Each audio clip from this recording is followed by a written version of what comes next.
thing we usually do at the end of the year traditionally, but we actually gonna have some special bonus programs for you coming up. We typically before COVID had a critique every May because our year it ends May 31st and starts in June 1st. I have no idea why, don't ask. So it's really fun to get feedback from your work, especially from a resident expert who lives locally and is, trained. And Allyssa has been on our list for a little while, and we are just astounded by your work. And I'm really excited that you're here. I can't wait to hear what you have to say. Allyssa just said she came from Hood College in Fredrick, where they were doing their critiques. So she's all like geared up to do even more. So we're in critique mode. Very focused, yes. So I think so everybody has enough time. I think we're gonna aim for about 6 minutes each. And I don't know if you want the person to say the title and the work and their medium and a little bit about it, and then you'll take off.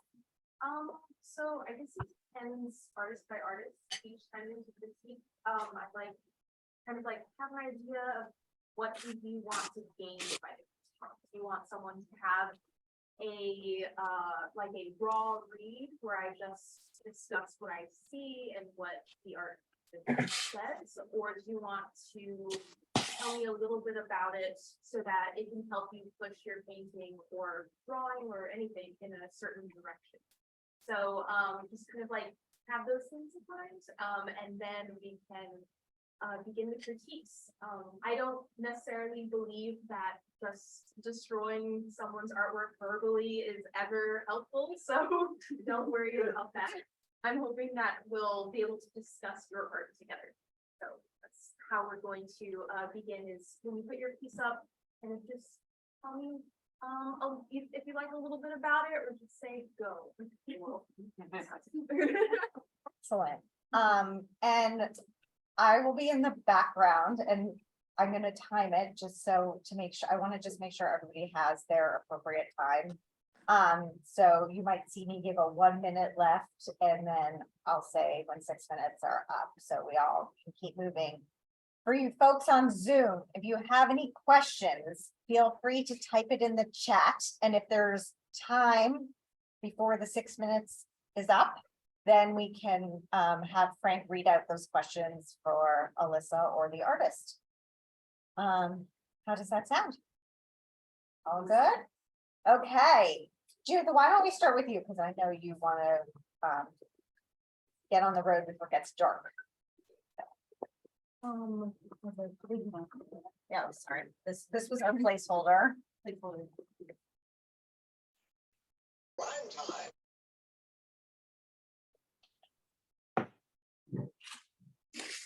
Okay.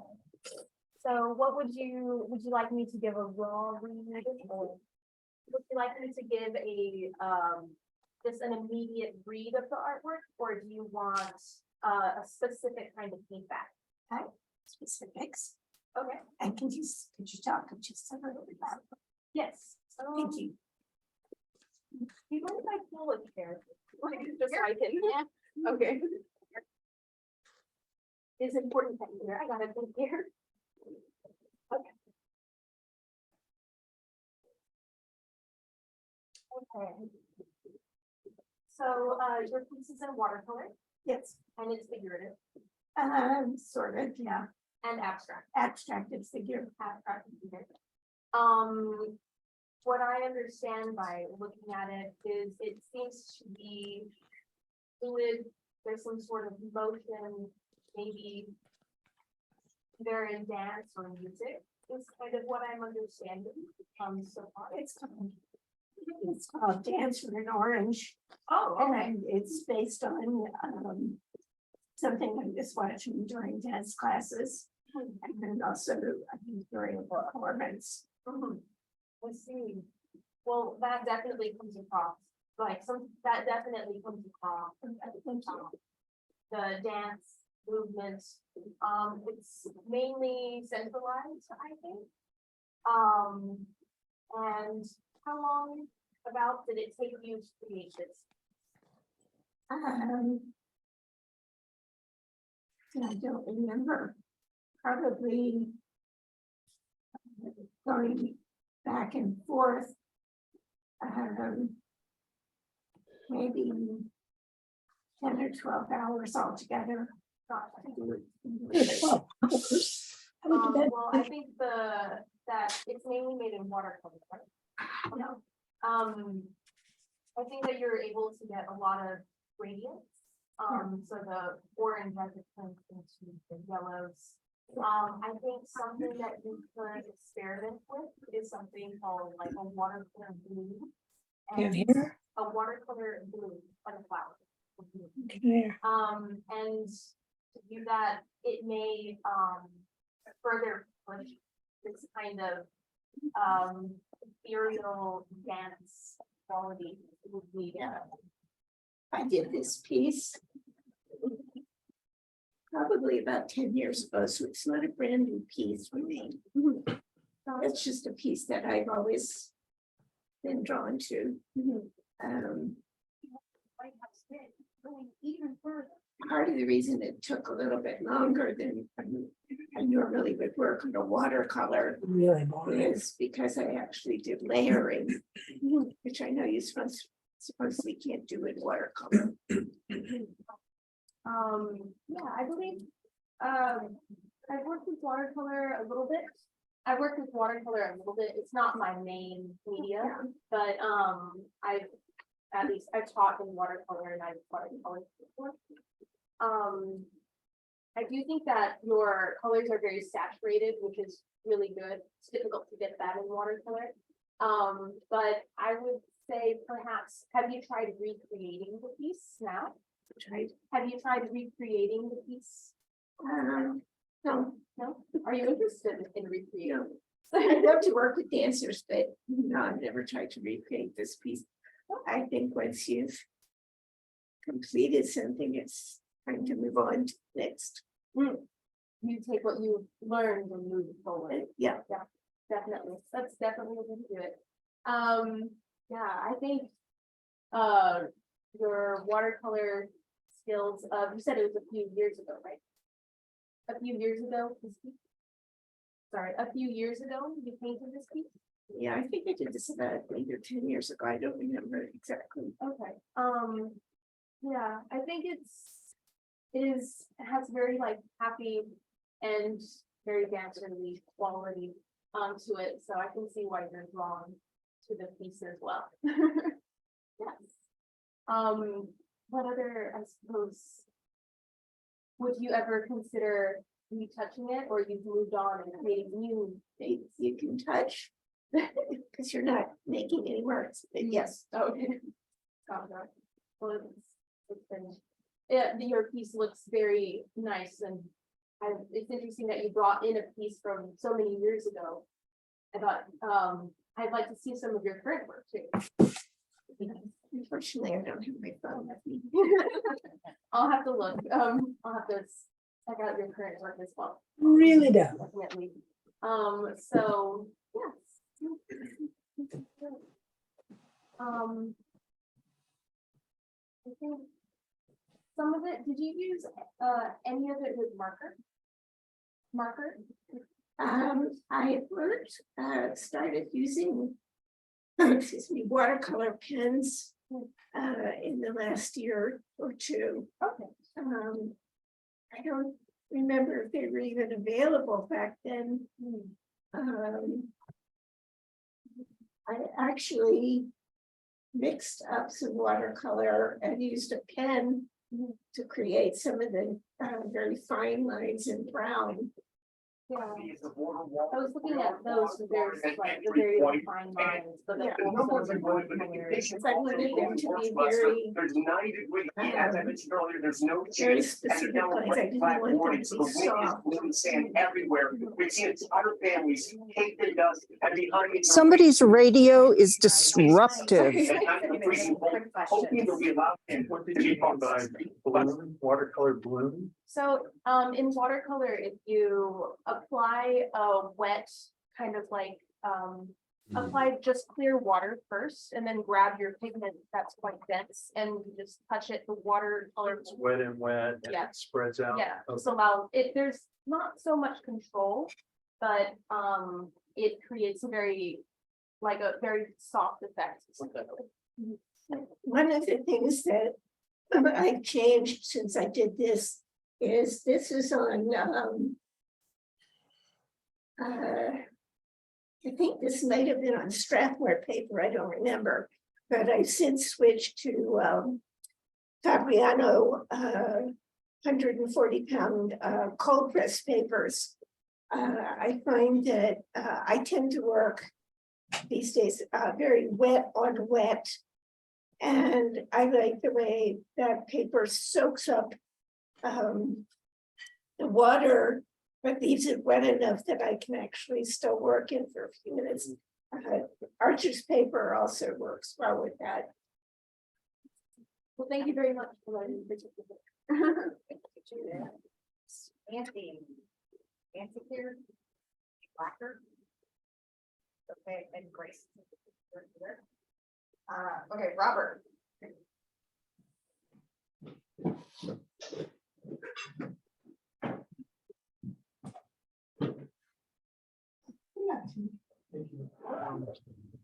I titled it Driving Force. That's because you've got the cattle drive going uphill, but also the horse itself is a driving force. It's strong and the cattle are afraid of it. So I like double imagery. I like to try and find elements that are common to both, like the grass represents the top of the white area of his face as it comes across. And this is a cow with the tail, which makes the white stripe down the middle of the horse's face. So I'm interested in hearing strengths and weaknesses, your idea of things that I could improve technique wise.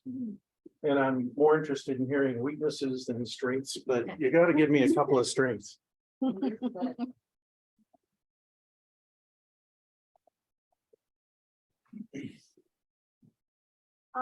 you normally paint using brushes or palette knife? I use both. I haven't settled into one or the other. Sometimes if it's detail work, I have difficulty fitting the palette knife into those areas. Right. So I'll use a brush then, or if I'm gonna, like in some of the stippling in the sky, I used a brush instead of skipping a knife over it. So definite strengths is this kind of like double image concept that you're pursuing. It kind of like, it allows the viewer to have two reads of an image, the kind of initial image and then the second one that they see, and then the overall image, I guess it's 3 images, that the two overlap and create. So I think definitely the concept is strong. I really like This is that so you good. integrate both images in different ways, like you had said, the tail, the cattle using the horses highlight on the nose. Some things I think can help push your painting forward is possibly either on brush or palette knife, combining both the pigments, especially if you're using palette knife, grabbing like the darker mid-tone and highlight in one palette knife swoop to Yeah. kind of create those And just let it happen. yeah, just kind of let it happen. Especially when it comes to grass and foliage, like Okay. you don't want to have to paint every single blade of grass. Right. Because you can spend that time doing other things and you already have this really nice mark that you have throughout the piece. So possibly to help, I think, move through the grass, and make it a little less muddy is to grab those colors and your first application or two, that is the grass and not overworked grass too Right. much. Okay. I think that's one thing. The horse. Sorry, I had to do that.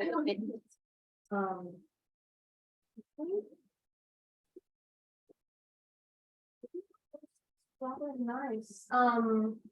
I guess some technical, things that you could try out are possibly a thickener to your paint a little bit, just so that you can make some of like the gear here kind of like pop out a little bit more from the highlights of this blue.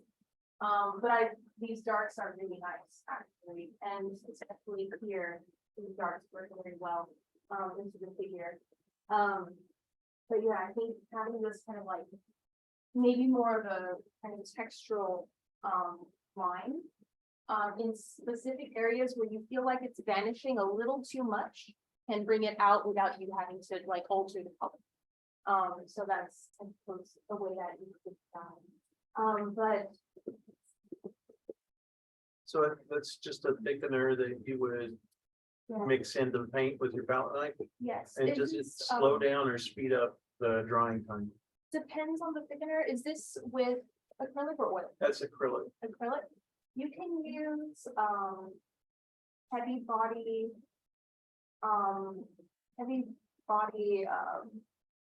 gels. And some of them will quicken the dry time, some of them will slow the dry time down, so it depends which one. But you just mix that, usually it's like a 50-50 ratio if you want it really thick, or a 20-80 ratio if you want it a little bit thinner, or you just mix it straight into your paint, and you almost get a kind of almost a sculptural aspect to your piece without having to use paint, because paint can get expensive. Right. So use this additional medium Okay. into it. But yeah, I think at least in that regard, I really like the highlights of this yellow. I would incorporate that a little bit more Okay. into the grass.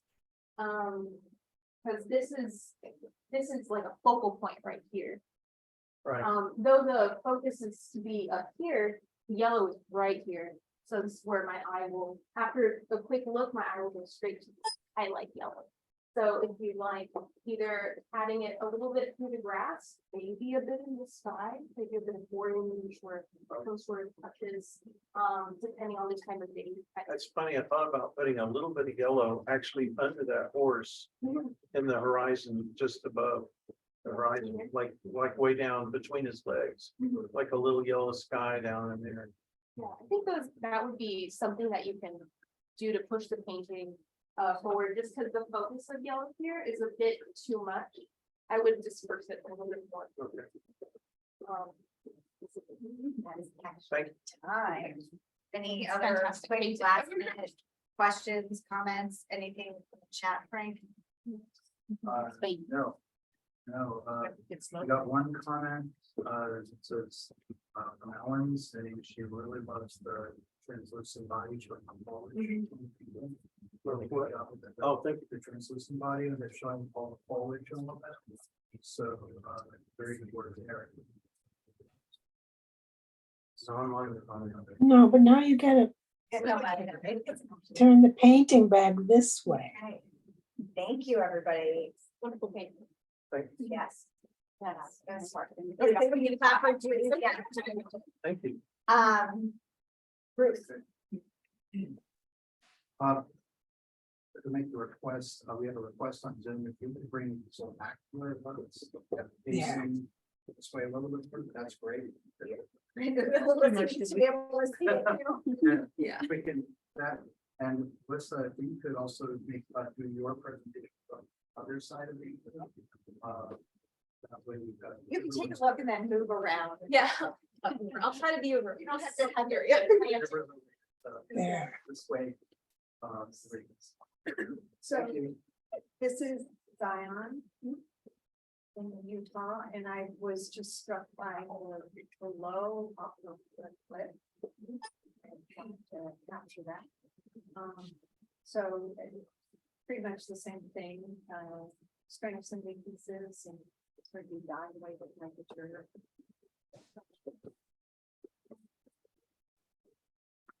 A little block. Yeah, right.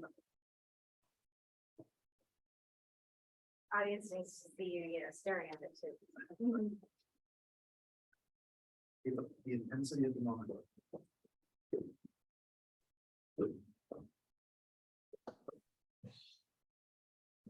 So is this all watercolor and it's all watercolor?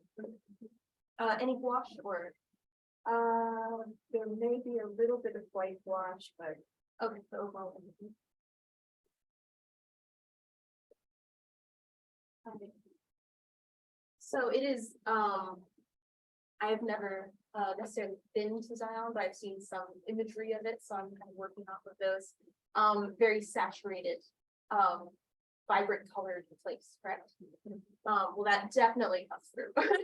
It seems very full of life and vibrant. I think one of the like most stunning parts of this piece is, for me, this area here. Yeah. Is like you have purples and browns and oranges juxtaposed directly to these like really creamy golden yellows and whites, and there's also like small lines of details as well, and it's like so like vibrant and beautiful. You could really sense the time of day. I feel like in this area the darks don't push as far as this here. So I think pulling those darks wherever they can sit throughout, like maybe under trees, kind of like where the rocks are casting that, if it seems like the sun is kind of over here, maybe. So having any sort of like shadows that would cast this way would like push the piece to kind of sit in time a little bit more. Your grasses are very beautiful, like wonderfully done. Including all the small like flowers and the reflections on the water, very nice as well. But yeah, I think one of the biggest things is to just push those darks in here. That's really gonna make all those highlights just pop and like sing, kind of like this area here was art. But let's see. It was an amazing experience to see because there were pinks and purples and yellows coming off that cliff, but all just glowing. So wasn't dark colors, so it's hard to translate that. Yeah, I did you work from a reference image? Yes. Okay. I would just re-examine possibly where you could impose those shadows, even if you have to, the reference image is for reference, if you have to take a step away from the reference image to really. Yeah, it's not exactly like it, but there was an inserted area that was very gray because it was in shadow, but it was really difficult to translate it to look like what it was. It almost looked like a wow, so I had to leave it. Right, you have to figure it out. Yeah, I think, well, this area here like has this like the purple washes, and I'm guessing that's what you mean also by the purple being like reflected onto the. Yeah, I mean, I guess I was trying to show that it's more further away and somewhat. Right. Either way, I think. Overall, it's still like it's still very like don't get me wrong, it's very realistic. Just those are I think some parts that you can probably push. It's just really having those shadows. Maybe even the water feels very surreal in a way, I guess because of it's very like an aquamarine or phthalo type of color. So if you want to go that route of like where it's starting to hit a bit of surrealism, then keep the color and possibly like keep pushing those very vibrant colors. If you want it to fall a little bit more in like realism and natural waters, usually there's some sort of kind of like a muddier color on the edges of banks that can also, it would kind of darken the water a little bit, but having kind of a separation from all the saturation and putting moments of this kind of deeper color or changing blues will make it feel a bit more, I guess, realistic.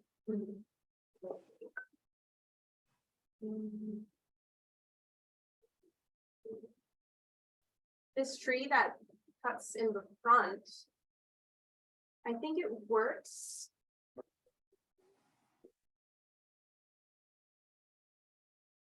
I think it does work.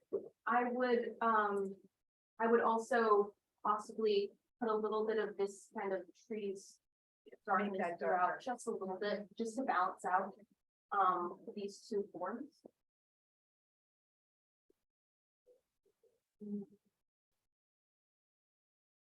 And I really like, I'm not sure what you did here, but this kind of like white scratch looks are really interesting as well. That you left them almost pure white. I think I did. I think I put some masking on. Oh, Clip initially. Oh, yeah, the masking works quite well. It really brings the color of the paper through.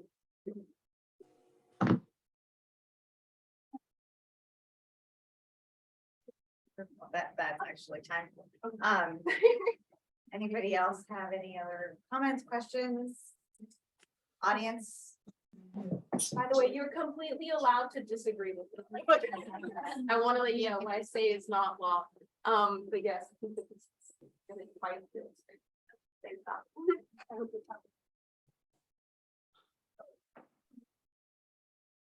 Hey, Mario.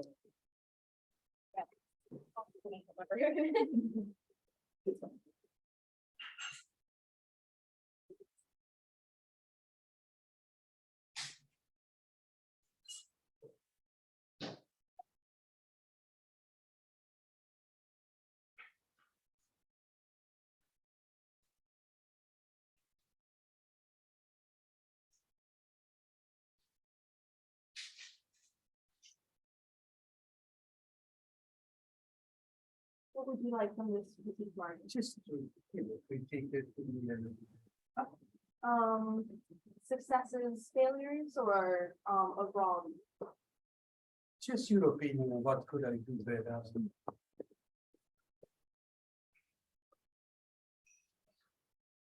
It was a funny thing. And I painted from picture.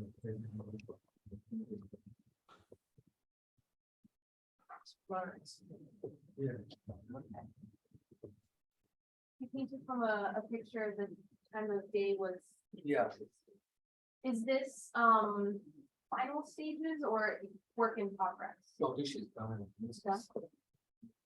I don't know why I brought this one because I have that newer ones, but now my word changed because my children like modern painting, so they change. So have you changed to modern? From them to paint horses and other stuff. Is it okay if I stand here? Yes, I can. Okay. Right. So I think for this piece, so my understanding is you're not going to paint back into it. No. Okay. I think that the blue of the sky, there's very something like, about, vibrant as opposed I guess she, you have the same blue going on in the water. It is, I'm glad you made it a bit more gray tone because it is the river of, where was it again? Florida? It's at the end of Okay. Florida. I think you worked quite successfully with the reflections in the water. I think there's something wrong that with, there's kind of the buildings get a little off. A little bit. I guess between these areas here, I don't know. These areas here, the forms get a little bit lost. It may be due to the time of day it was, because I assume the shadows were casting quite partially from toward this direction. I do think that it needs another layer of very thin on this side where I can kind of see the canvas come through a bit. Maybe an underpainting of some sort might have covered that up, but I can see some of the canvas through. Our camera view is being blocked again. And then I do think that at least your colors you work very well with color. These very contrasting colors and tones, the oranges against this very violet blue, these kind of like birch umbers with these kind of like pink toned pale colors. I can see that you work quite well with color. I would again, like you probably paint differently now, but I would say this one needs a second layer of color or another application of paint, just mainly along the buildings. The sky looks fine. Yeah, the sky looks quite like you put quite a lot of paint. Same thing with the water on bottom. It looks like you put a lot of paint as well. I think it's just the buildings that are a bit distracting from the rest of the form. But the bridge architecturally, it makes like it reads at the bridge, it makes sense. Nothing's like wobbly looking. Right. So I think that's really important. And I like that you painted this lower part with thinner maybe glazes or something. So it reads as this kind of transparent look on the water. I think that's the only thing I could really feel holding the piece back is just need a bit more paint here. The windows might need to be just another application of paint as well. Yeah, and it's probably you're gonna probably hear me say this all the time. Like, I would push the shadows even more Okay. in the buildings, especially like really get those really dark colors, maybe a burnt umber with an ultramarine blue or a burnt umber and a bit of phthalo. Makes a really rich black. Or if you want a warmer shadow, then maybe burnt umber and like a maple red. Would make a really warm shadow, which I think would work really well against all these.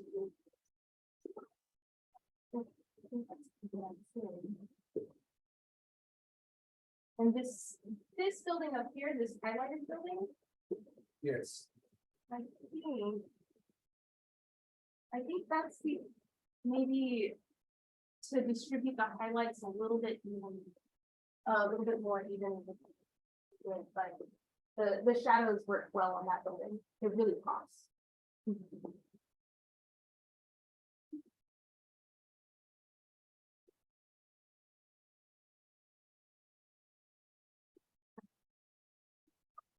Almost that time if you want to do final question, comment. That's fine. Yes. I missed the title. Is this supposed to be Florence? Yes. I recognize the bridge, the Duomo, and thank you for bringing back some amazing memories because I can picture this as I saw it. So you evoked some amazing memories for me. Thank you. A great movement from 2009. Frank, any questions on the chat? One comment again from Ellen, the fee, just admiring the abstract quality of the shapes and painting. It gives a different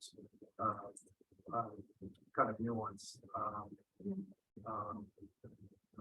With replacement of the shapes, so it's very, very nice. Great work. Yes, great work. Very good job. Look forward to seeing your new paintings. as well. Look, the 1 second I just showed you the last one.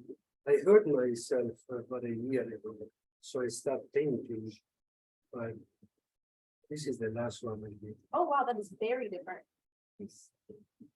This is what I do for my children and grandchildren. Next time you'll have to bring those in. Those are beautiful. Okay, Rosemary? Thank you, my love.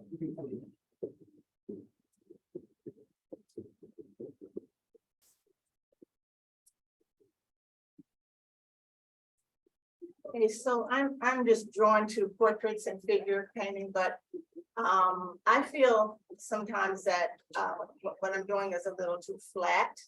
So I'm just interested in knowing how I could evoke a little bit more depth, a little bit more feeling in what I see and what I'm trying to portray. Should I do something with you know, the brushes or the application of the paint, or you try to, you know, use a palette, you know, just to give it a little more feeling and weight and emotion. So, or any other comment you want to say.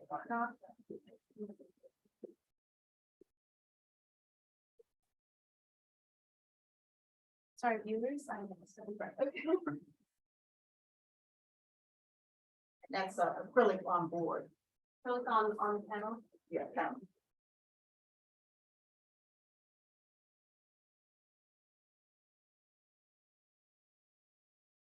my daughter. So you paint very, almost like very thinly, Yeah. thin washes. Mhm. It's almost like watercolor a little bit. I always feel I have to blend it, but I realize that's really not the case, but maybe that's why I feel that it's a little flat, but yeah. Let's see, I think some things that you could do to get a bit more dimension is. Well, first off, there's great things that you're doing to get dimension. Let's start with that. I think adding the pinks into skin tones, keeping the purples like visible and not over blending those in the shadows. Kind of greens up here as well. So I do think that you are doing a lot to keep it rich. And you're saying what you want more is a bit more like a bit more form or a bit more personality. Personality, it feels flat to me. I mean, you know, I like it, but I'm wondering if it's not too. I think possibly, and do you do other portraits as well? Of people you know? Yes. I have started doing portraiture a bit myself, and I find when I do portraiture of people I know and love, I am very careful with how I portray them. Versus a stranger, I'll just like quickly, and it's very gestural, and you can see a lot of like movement. But sometimes when I paint those I love, that kind of you want them exactly right, and it becomes a little bit stiff. So one, I would say keep painting those you love, but paint many paintings of them so that you kind of allow yourself to move beyond the preciousness of the image and letting yourself kind of step into the realm of expression, trying to express them in your own painting style. I think something you could possibly do if you want it a little less flat, there's many things, but you could perhaps start adding some of the, either have the background kind of either blend a little bit into them or add some of the colors of the background into it. I see it happening a little bit on her forehead over here. And it's kind of integrating the piece and the form as one versus like separated, which I think is quite successful. Or you could also possibly paint maybe a little bit thicker and allow yourself to show your mark. Because I do think a lot of even though it's like a beautifully rendered portrait, I don't see your personal touch per se. So, but by adding our personal touches, sometimes it takes it away a little bit from how realistic the image is going to be to the likeness of the person. So, I would say don't be afraid of that and let your mark be shown in the portraiture. And by letting your mark be shown, that might help the expression of the person come through. Perhaps having the highlights be very bold when they're really smiling kind of brings an extra lightness to the face. Or adding perhaps keeping possibly playing with the juxtaposition of having the backgrounds more like flattened with washes and then having the form have a little bit more paint on it. We're adding some small sculptural elements like either just using more paint or adding a little bit of the mediums into your paint, adding gels or glosses. Because you already have the technical skill, you can play and experiment and kind of try palette knives, try all sorts of things. And I think that'll, especially panel handles those quite well. I thought, the colors, just top on the panel. Canvas will tend to absorb the colors because it's a cloth. Panel, it'll sit on top. So if you want your pieces to look a little bit less matte, then I'm very biased. I paint on panel. I'm just gonna let you know. So it'll have the colors sit on top versus like getting absorbed into the canvas. But I think some of those things, allowing yourself to experiment and play again, and beyond just getting the likeness of a person will kind of push this expression of themselves and your own mark. But I still have a couple of seconds if you wanna, any other questions or anything on the chat? Yeah, one comment on to have a suggestion of a couple comments actually. And one a helpful suggestion maybe on the near side of the subject's face, maybe small warmth, maybe redder tones in the ear in particular, that sort of thing to sort of create that more a better contrast and sort of rich it somewhat. And an interesting comment maybe in the background, maybe like a richer background, different tones, different hues to mix that up a little bit. Let's see another comment here. Going in a different direction. Another person, Benson is suggesting maybe if you actually smooth out the background and neutralize it, make it a bit grayer or darker. So it looks like you've got two very different things that you could. Thank you.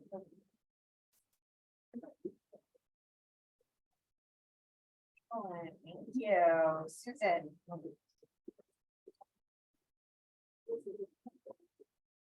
So this is an oil painting, just a fun painting, and I never feel like I'm finished, like there's always something more I could do. So I'm certainly open to suggestions.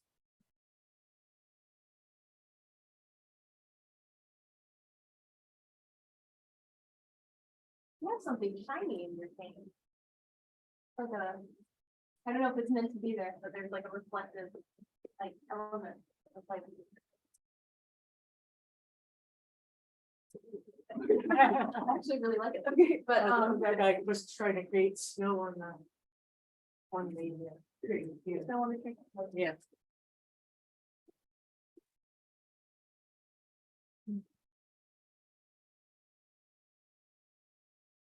Are you also diving into the realm of realism or stylized, or more like stylized? I would like to paint. I'd like to paint realistic, but I don't think I'm good enough to paint really realistic. Well, we just practice. Well, I think, some things that you could do is, have these forms kind of push out a little bit more. It is snow, I understand it is all. But, Yeah, I do think that having this blue is good. You could perhaps mix up some various like tones of grays, using not Mars black or like not like a tube of black. Instead, mix up maybe using complementary colors like a little bit of orange, maybe a little bit of ultraviolet blue with some white. Makes a very kind of, if you add more orange, it'll make kind of very warm tone gray. If you add a little bit more blue, it makes a very cool tone gray. And I think kind of incorporating those small bits into the snow will pop these really adorable figures out a little bit more, because right now they're kind of blending into the snow. But yeah. Also just this blue works also well as a gray if you add enough like white to it, and maybe a touch of orange to neutralize the blue a little bit. I do like the house. Got the trees. Do you paint with brush or Yes. brush? House and trees. Are you using a reference? Right. I had a picture that I did this one. I would, yeah, I think maybe adding just a little bit of those shadows into this building will make the form of the building look a little bit more pronounced. There is shadow happening down here, but I think even the door might need a little bit of shading. Just to really push the forms of the house that we can understand, like what parts are protruding out and in. But I do like in areas you left some snow, like your brushwork a little bit. I would keep playing with that, like this kind of build up on the snow. Allow your paint to build up a little bit. That being said, you can do almost similarly to this tree here. Make it a little, I don't know what kind of tree it is, but make it, the bark kind of, a little bit more rough, though I do like this red that you put in. It looks really nice against this really dark type of brown.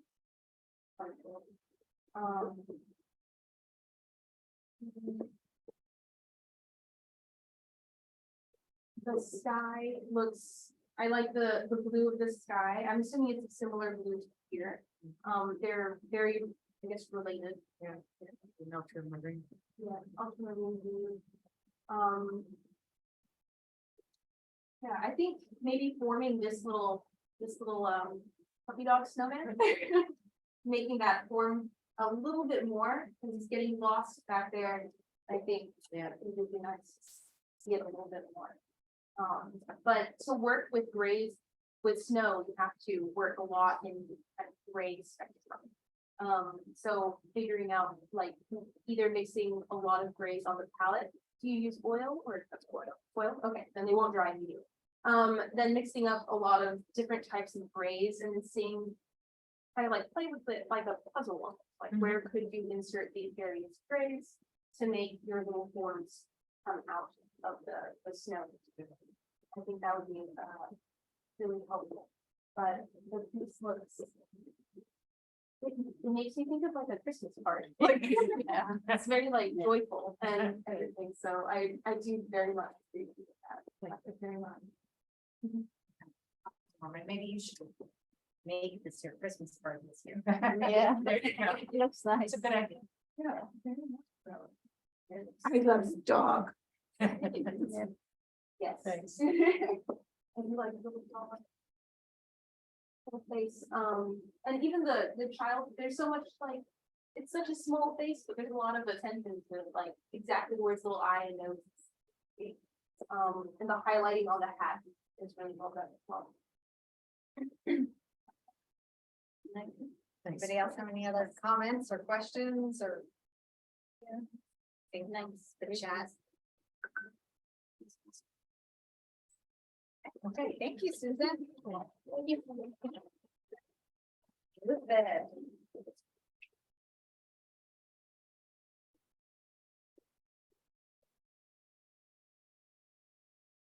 So it's called the All-Seeing Eye of Imagination. And I'm really interested in aspects of femininity, vulnerability, and I really try to invite the viewer to like connect with those sort of aspects. Femininity, vulnerability, and what was left? Sort of like resilience, and I welcome all feedback, especially like anything that I can do like improve. Okay. Do you mind if I lift it up?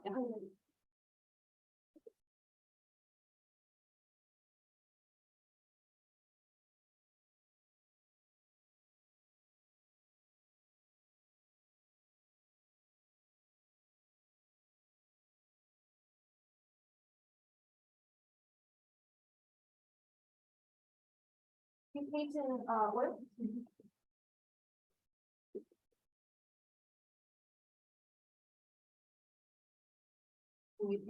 Yes. through this year. Earlier this year.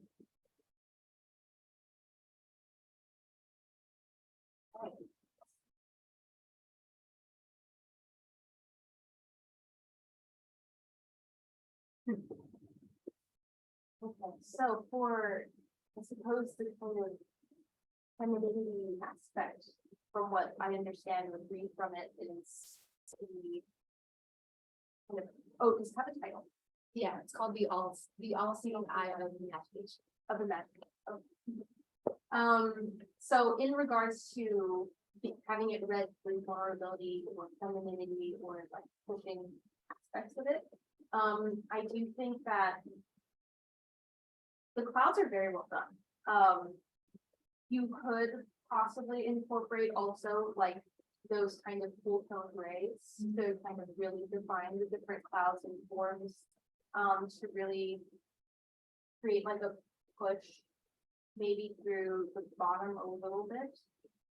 So it seems a bit more lifted, maybe adding like a bit of grays down here or on the bottoms of some of the clouds, not all of them. Otherwise, it might get too heavy or too thunder sky type situation. The eye itself, it's a very well rendered eye. I think there's a little bit of muddying in the eyelash, like it's the viewers would have to get very close, but it's muddied a little bit. I think adding just a bit of highlights like you did on the edges of these eyelashes there, we just kind of bring it out a little bit and really push that surrealism. Though a floating eye is quite surreal, as is, but yeah, I think it seems it's, I guess, like in regards to femininity, I can't necessarily find the entrance into it per se. So I would kind of push those concepts, like how could you make the piece, make the viewer think of, is it through the title? Is it through adding perhaps certain aspects? Is it by adding elements that can read as a bit more feminine in the, since it's only an eye, you know, it's kind of difficult to add additional pieces, but any sort of symbol or things like that. No, and I guess that's more of a general of like the Your overall. Yeah, Okay, got it. not necessarily, it's just, I guess I should have clarified that. Oh, okay, good to know. Okay, But I was trying to do that with like the inverted triangle, in a way, but I guess it doesn't read that. I've heard inverted triangles are in regards to femininity, but I don't know, I suppose, enough to like, for me, to like delve. But either way, I think the goals you added is really interesting. Yeah. Yeah, like gold along the edges. I think there's gold maybe in the iris as well. It's a very bold shape upon a very soft landscape. So it almost looks like you collage like 80s onto it. But yeah, I think for this piece, I would probably add a few more gray tones into the sky. Perhaps form the lashes a little bit just to give it a little bit more of a three-dimensional effect. Because a lot of surrealism really likes to push that three-dimensionality. And then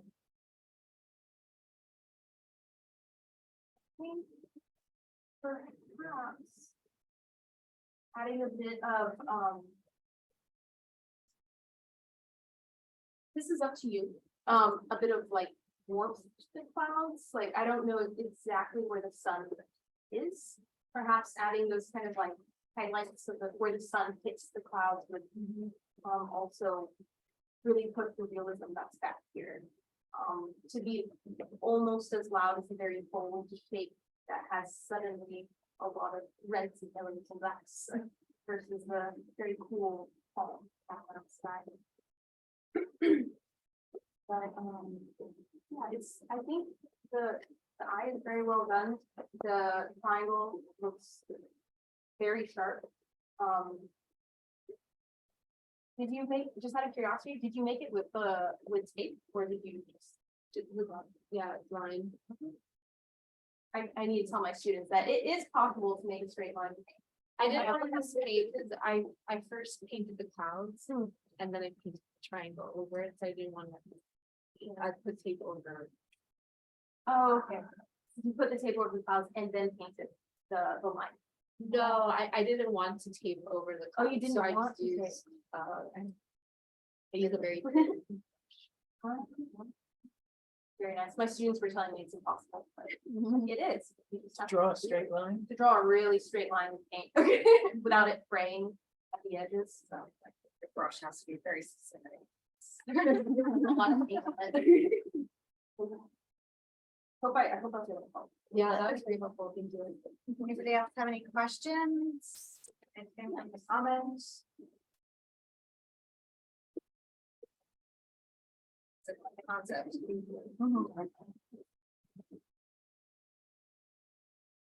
Well, we had, so Mita, you are actually the last one here, and Alyssa, if it's okay with you, since we have a little bit of extra time, maybe we can ask you some painting questions and about your work and your process and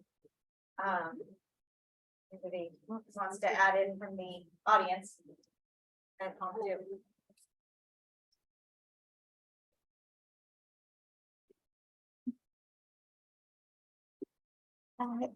I didn't, I'm still working on this painting, but I want to your advice how I can do better. Because I usually paint from light, but this painting is, I took a photography of the roses in San Francisco, and I love the colors and the sky that is different from the East Coast. And I want to make a painting from that picture.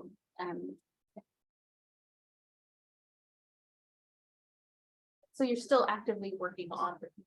Yes. I do like works in progress. So.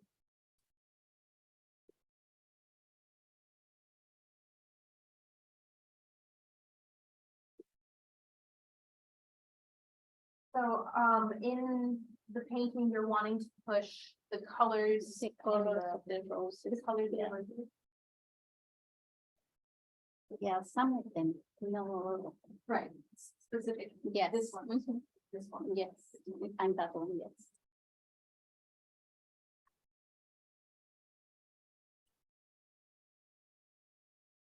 Well, they are definitely developing in that realm. Well, this one is very, very vivid. Yeah. Here, I really like, you added like a little bit of blue. Yes. Against a really cool. Yeah. Which really makes this kind of new pop. I would say on You're doing that with the highlights. I would say do that with the darks as well. Add really, if there's like a warm mid-tone, add a really cool dark, or if there's a cool mid-tone, add a really warm dark, and it'll have this kind of vibrant pop effect, even in the more like shadowed areas. I could see you trying to do it. a little Yes, bit some here. of it, yes, because the petals kind of reflecting the light to the other petal, trying to. Yeah. To get in that direction to move, to get better with those colors. Yeah, I think by doing that, they're gonna start really being vibrant. They already are. They're popping off the canvas. I think.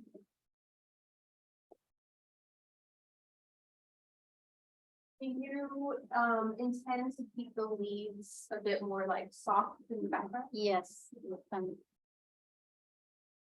I really like the leaves here. They're very rich. They don't necessarily compete with the flowers, which is good. I think there's just a lot of warmth. But where the leaves have a little bit more like white, they're a little, I think, too pale. So they do start blending in the background really nicely. So, you know, it might be exactly what you need, but maybe later down the line. But I really like these leaves that are having this kind of so yeah, I mean, it seems like you're planning on doing it anyways to really like richen up the darkness and keep the highlights there. You're not like these roses that are, I guess, not the focal points. Yes. I would still, like this one has a lot of attention, just make sure you keep still like a little bit more quiet, but still considered. So like this one has a lot of like brush work, but it's not, this one's still brighter. Yeah, exactly. So this one you can probably incorporate a little bit more brush work for color. Because it gets a little bit muddy in this area. Okay. This one also gets a little bit abstracted, but that might be what you want. I don't know. It may be what you want. But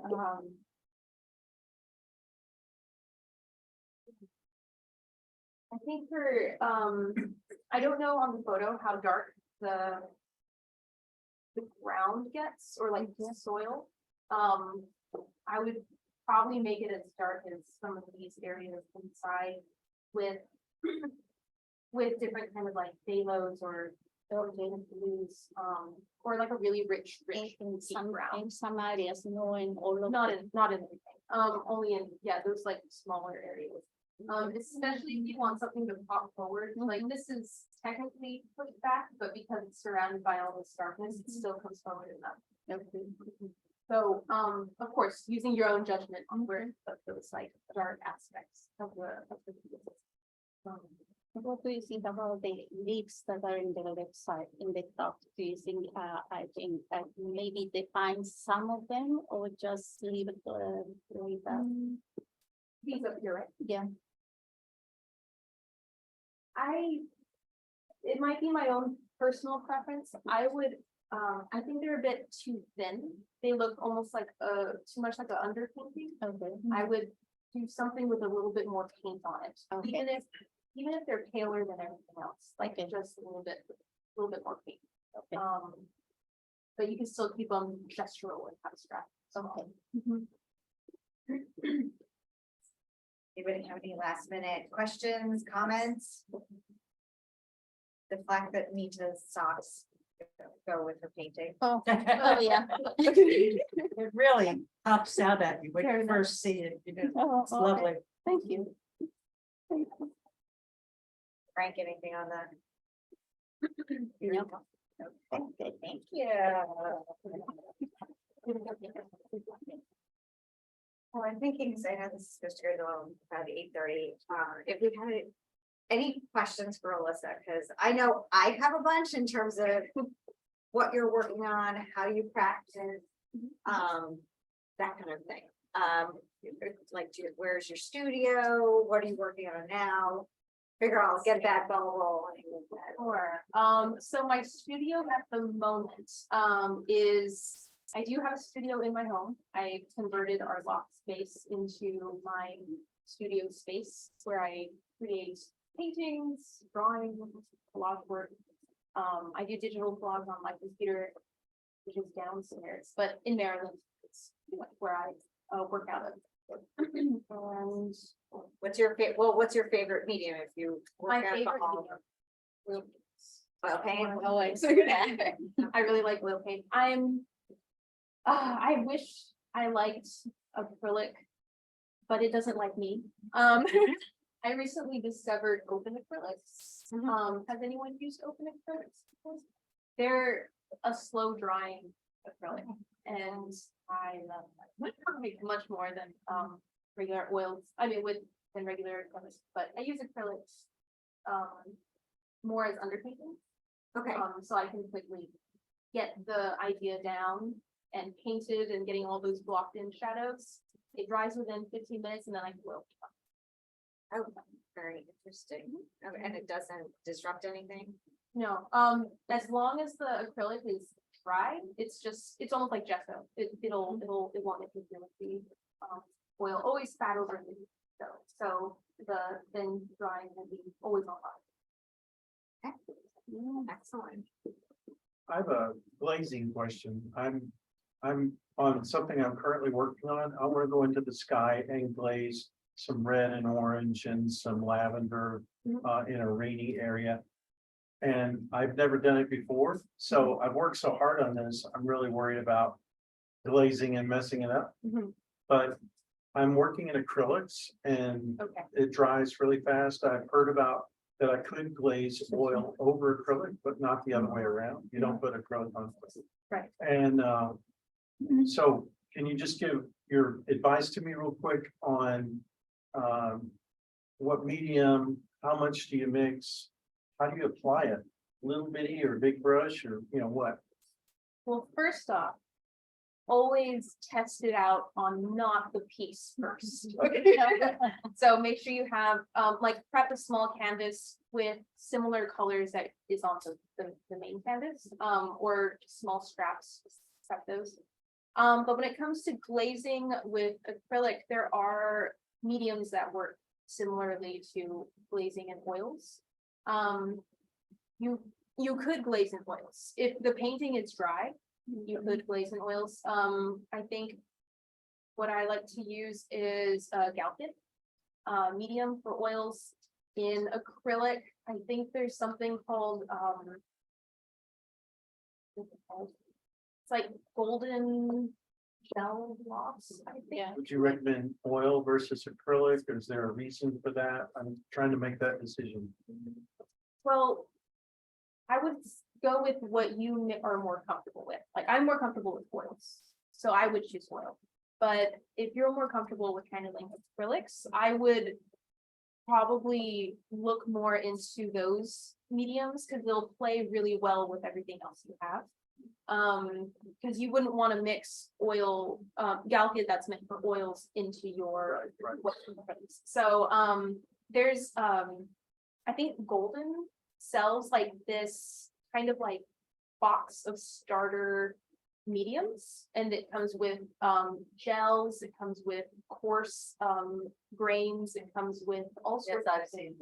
Yeah, Black and white or shinier. yeah, it comes with a lot of different things, but if I were you, I would, and if I was super comfortable in acrylics, I would get most likely the golden gel gloss, or the golden, I think it makes like a semi-gloss. There's also semi-gloss if you don't want it very glossy. And you would mix, it says exactly the instructions on the back, just follow those to the T. Okay. And it should be fine. I believe it's either a 50-50 or a 25-75, where 25% is the medium and then the other part is the acrylic. Last question on glazing real quick, because I know you need to move on. But do you just feather it on or do you brush it on? I mean, I brush it on. yeah, You could feather it, but you'll have kind of a streakiness. yeah. I would just know exactly where you want it. Again, do this on your tests first. Okay, so and you know then- what you're doing first and then just put it on. Yeah, exactly. Okay. Do it on a test, know exactly what you're doing, and then move on to the piece you spent many hours on. Thank you. Yeah, I would say. Do you have any tips for figuring out how to do sort of like shadows or lights, especially when you don't have a reference? It's gonna sound weird. So I would say, like, let's say for the cloud piece, I would find a reference of clouds. That's And usually yeah, I'm not too good at imagining where light is gonna hit and where clouds or shadows form. My mind doesn't work very well that way, so I need to have like a physical, like a reference, an image that I can see where the light's playing and then put that onto my piece. And of course, at that point, I can take different liberties, like maybe I don't want the shadow to be dark blue, I can make it dark purple. But yeah, I would say look for a reference of some sort of the image that you're looking for and use that to inform your. So I have a question piggybacking off of that. As your bio explained that you like to add everyday objects with sort of fantasy. Do you have a reference? Do you create one on the computer? How are you working? Okay. Yeah, so to get the kind of like fantastical elements of my painting, since I can imagine to an extent, but if I do it too much, it seems very almost like collage-y, like cut paste, they don't belong together. I usually edit the references I have through Photoshop, altering colors, changing pieces as I see fit. And then I collage those into my more like the realistic photos and see where they kind of land. I also play with transparencies also. And that's how I guess mainly I work in creating those like fantastical elements is through, I guess, photo manipulation. And then when it goes to painting time, I still use it as a reference, not a copy. Is I think the biggest thing I had to learn is once I was trying to copy too much, it felt too stiff. So using it more just to inform my paintings where the shadows and lights hit and the overall composition, but place experiment. So It's very cool. Anybody else have questions? Painting. Yeah. I don't. You were talking about how to thicken the paint. Well, how exactly does that process work? Like with oils, like what would that be, the cold wax? How? you can use cold wax. I've been using cold wax recently. It just kind of mattes things a little bit, but cold wax, there's also Neomagel, I think it's called Neomagel. Neomagel. Neomagel. It is a very strange word. I've never like I've only heard it there, and it took me a while to learn. But it's kind of a very chunky kind of gel that will either thin your paints if you use only a little bit, or thicken your paints if you use quite a good amount, and it'll keep your brushwork on it. So yeah, currently I'm liking the beeswax though. It's very cool. Oh, interesting. How does that work? Do you just mix it in as if it's like oil? Just mix it. Yeah, it's called cold press wax or cold wax beeswax, I can Google it. Who makes it? I think a lot of different like oil paint manufacturers. Okay. You're like, so it's like standard. It's not a. Okay. It's not a super special. I was gonna say bees make it. I'll go to the bees. The bees. Bees. Yes. More on like the final layer, if you're doing oils versus it'd be like on a final layer. The beeswax? Yeah. Usually I believe the beeswax will quicken the time of drying. Okay, oh, I see. So it would be, if you're doing a layering process, it would be probably once your oil has already formed skin. I would apply it on top, or if you have a wash and you're just kind of being a bit more sculptural, then you can apply it that way. So would it be later in the process of painting or earlier if it dries faster? If you're using washes or like thin layers of paint, it would be later. If you're using thick layers of paint, then it would be probably sooner so that it can dry, and then you can layer on the thicker layers of paint. on top of it. Can you use like you're painting a la prima, for example, no with layers, Yes. mixing with the wax with the color before you apply to your canvas? So when I mix it together. So I have my oil pigment and I just directly mix it in with the beeswax. Okay. Since it is a bit sculptural, it's a bit more fragile. So you can't necessarily knock your painting, because you may chip beeswax. You can have the same like elasticity, I suppose. But in that case, it's better to paint on board instead of canvas. Probably. Because canvas tends to move yeah. a little bit. and if it's a panel board, I think. I think it would be safer, I think, on panel. As long as you don't unstretch your canvas, it should be safe anyway. But if you're planning to unstretch your canvas and roll it up, then you probably don't want to use beeswax, it would break. Frank, is there any questions online? No, just clarification on the material we were talking about. Neo. earlier. Yeah, Neo Mego. Yes, I need to figure out how to pronounce that correctly, but yes. yeah, that's Yeah. The safe or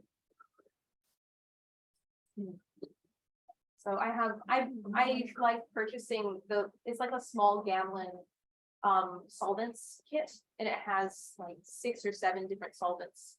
I've just kind of been going through each one, playing with them on each like study or something, like a study using entirely beeswax or beeswax and the Gamlin's neomagel for things like this. It's very fun to play with.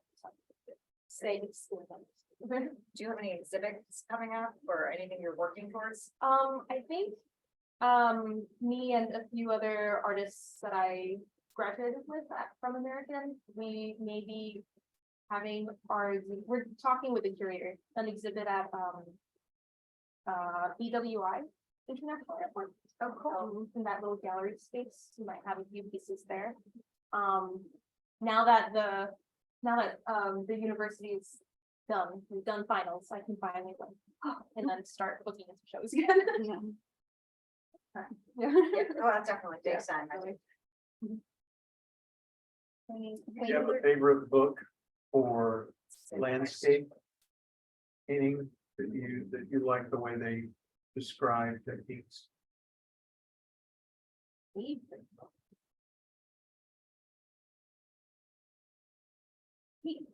I can't think of one at the top of my head. Okay. I do not. Do you have any to recommend them? Okay.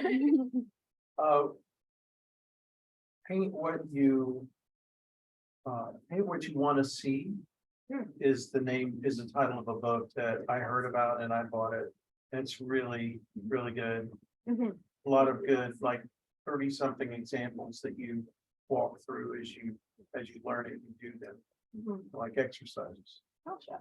So the idea is that be creative, that you're painting what you see, but you should also paint what you want to see.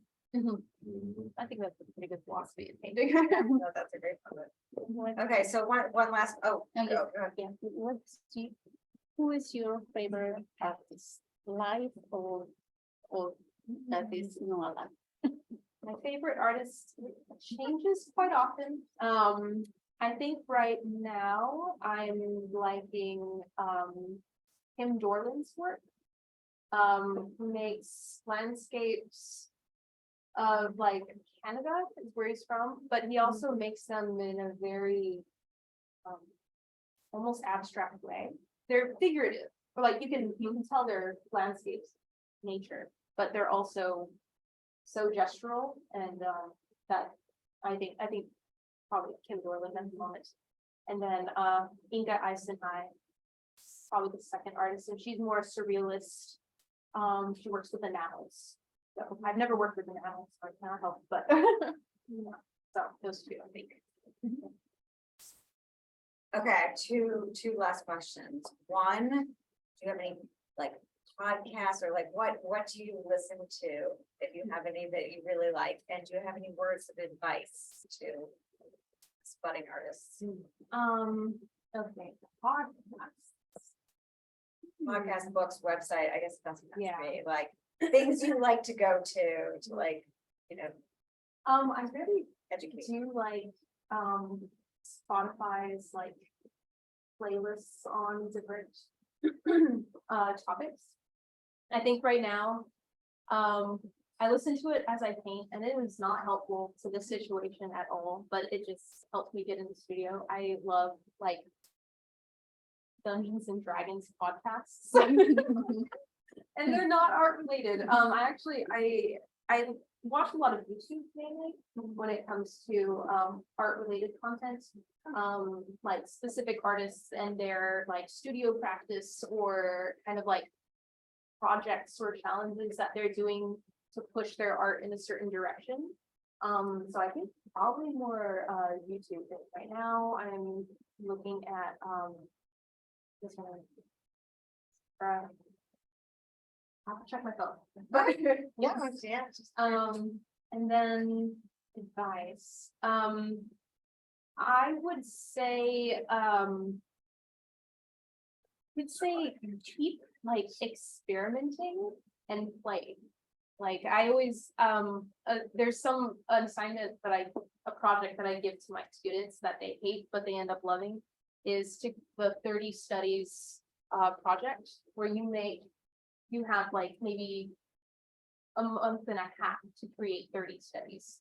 And these 30 studies could be anything. They could be drawings, paintings, small like things that take you 5 minutes or things that'll take you 10 minutes. You'll kind of same thing or No. anything different. You'll kind of burn through your first maybe 10 to 15 ideas that you always go to, and then you're kind of forced to be in an uncomfortable place of like, what do I do now? And then usually the students or I, because I do it too, especially when I don't know what to paint, I'll start trying things that I always kind of wanted to do, but for some reason never did. I think recently I've been playing a lot with the different mediums and solvents that can go into oil paint and seeing what kind of effects they make. So that's kind of what I learned just through playing. And yeah, the studies aren't supposed to be pretty, or they're not supposed to be like super dense with information, just to get you moving. I would say it's a great assignment. Okay, that's a great assignment. A lot of studies. Okay, well, thank you, Alyssa, so much. This was so wonderful. It was great to be in person with all of you, and I think it's great to hear feedback, and hopefully you can all take that with you and get to see your next work. So Thank you. Thank you. Feel free to contact me on Instagram if you have, if you have a show or What's anything. your Instagram? Yes, I'll tell you. It is my name. Okay. Alyssa, ALLYSSA, underscore, Yamaguchi. And Okay. I can write it down. You. Like- Yeah, we do. Oh, yeah, there's also a journal. And you can always email me and. Thank you so much. Thank you very much. Thank you again, everyone.